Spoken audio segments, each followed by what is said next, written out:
Hi, welcome to another episode of Hot Takes with me, the Silver Fox, and we have some breaking news, and it's big, it's massive, and I've had to shift around, as you see, slightly different flags behind me, because this news is from Northern Ireland. Antrim North was a seat that was held for nearly 50 years by Ian Paisley, first by the Reverend Dr. No, Ian Paisley, and then by his son, Ian Paisley Jr. And come the 5th of July, the results were announced, and it was no longer held by an Ian Paisley. It was, in fact, held and won by a man called Jim Allister. Jim Allister represents a party called the TUV, and that is the True Ulster Voice. That's his, True Unionist Voice. Confusing the U's. True Unionist Voice. His is a unionist, obviously, party. He is a man of long standing, very educated man, a KC. He's been, in and around politics for virtually his whole life, knows whereof he speaks, and he won the seat under the TUV banner, as it were. Now, it was said at the time that he was being supported by Reform UK. And today, as they're all marching into Parliament and that, he formally took the Reform whip. Reform UK now have 6.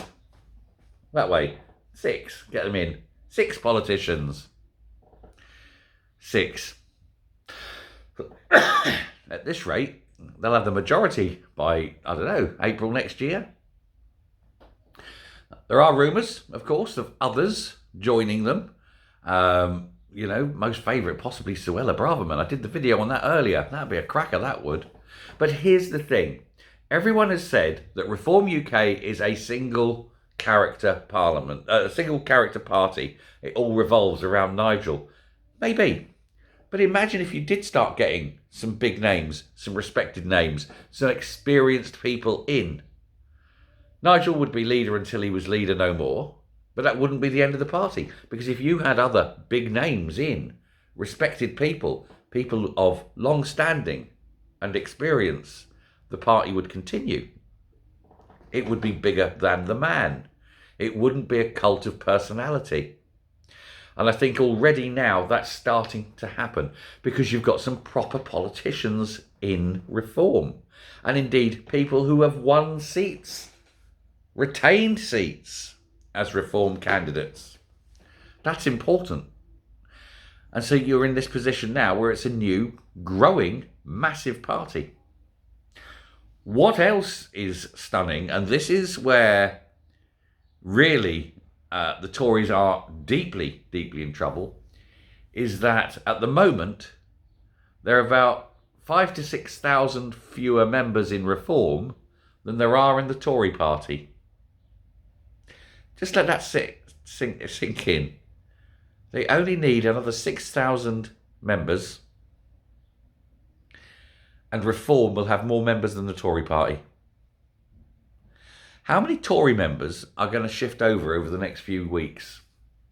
How many new members will Reform attract?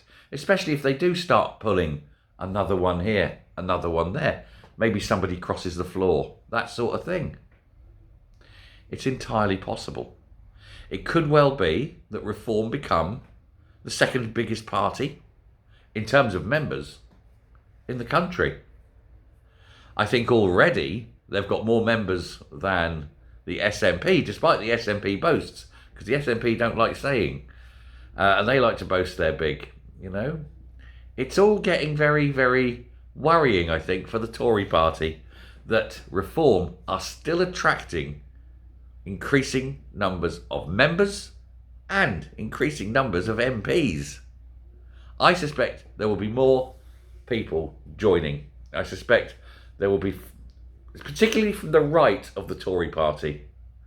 Once they see one or two go over, it will break the floodgates. The dam will have broke, and I think they will move across to a party that does represent the right and, which is more importantly, has the ear of the people, because people tend to like reform.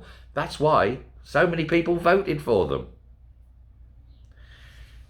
We live in interesting times, and it's nice to see that people are prepared to change. For too long, people have just gone, I'll vote that way, I'll vote that way, I'll vote that way.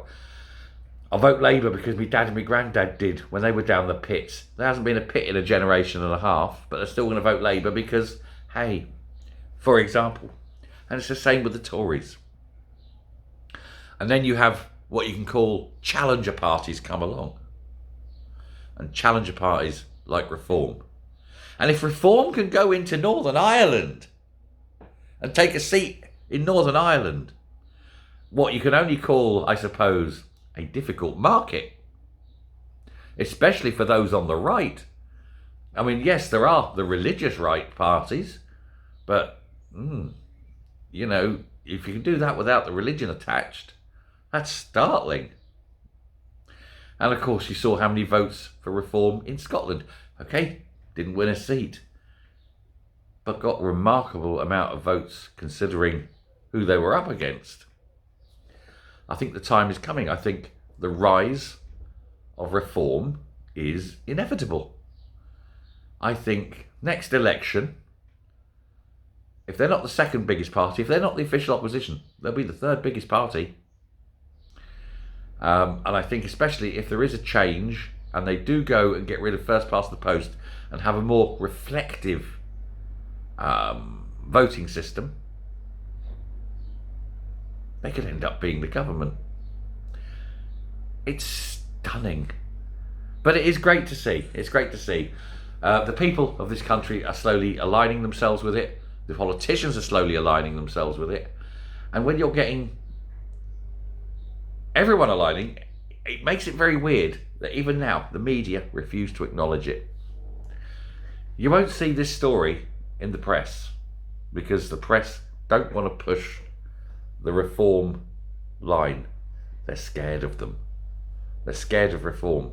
The BBC especially. You'll see nothing about Reform on the BBC because Reform has said if ever they become the government, the first thing they do is get rid of the BBC licence fee and make the BBC stand on their own 2 feet.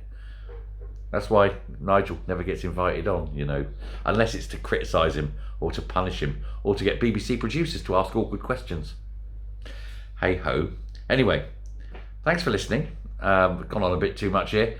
Fantastic news, breaking news, as I say. 6th MP. Well done, Nigel. Take care, one and all. Speak to you soon. Bye.